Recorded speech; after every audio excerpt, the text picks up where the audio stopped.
মহাবিশ্ব নিয়ে মানুষের কৌতূহলের শেষ নেই। মহাবিশ্বের সৃষ্টির রহস্য কি, মহাবিশ্বের বয়স কত, কত শত বছর আগে এর সৃষ্টি হয়, এছাড়া মহাবিশ্বের ধ্বংসই বা কবে হবে ইত্যাদি নিয়ে প্রতিনিয়ত চলছে নানা রকম জল্পনা কল্পনা। সাধারণ মানুষের মনে একটি প্রশ্ন সবসময় দেখা যায়, সেটি হলো পৃথিবী আর কতদিন পর ধ্বংস হবে। এর আগে বেশ কয়েকবার গবেষণা করে এই প্রশ্নের উত্তর খুঁজেছেন বিজ্ঞানীরা, তবে আগের সব হিসেবকে উল্টে দিয়েছে নতুন এক গবেষণা। ডাচ বিজ্ঞানীদের নতুন গবেষণার বরাত দিয়ে এএফপি জানায়, পূর্বের ধারণা করার সময়ের চেয়ে অনেক দ্রুত ধ্বংস হয়ে যেতে পারে সৃষ্টিজগৎ।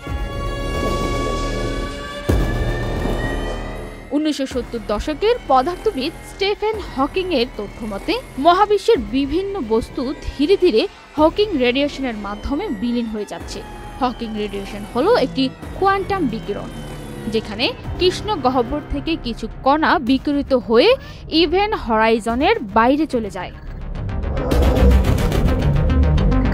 বান্ডেল থাকলে প্রতি সেনমানিতে টাকা বাঁচবে। বিকাশ সেনমানি বান্ডেল কিনে জিতুন প্রতি লেনদেনে।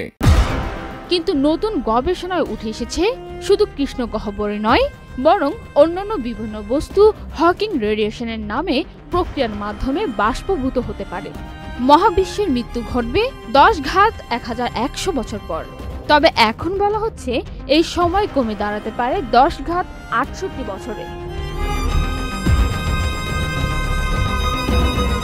র্যাডবাউড বিশ্ববিদ্যালয়ের অধ্যাপক ও গবেষণাপত্রটির প্রধান লেখক হেইনো ফালকে বলেন, মহাবিশ্বের চূড়ান্ত অবসান পূর্বের ধারণার চেয়ে অনেক আগেই হতে পারে, তবে সেটি এখনো দীর্ঘ সময়ের ব্যাপার।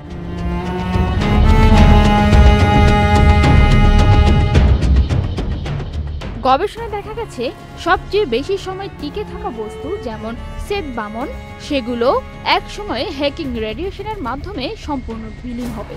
গবেষণাটি মহাবিশ্বের শেষ পরিণতি নিয়ে আমাদের ধারণায় বড় ধরনের পরিবর্তন আনতে পারে বলেই মনে করছেন বিজ্ঞানীরা।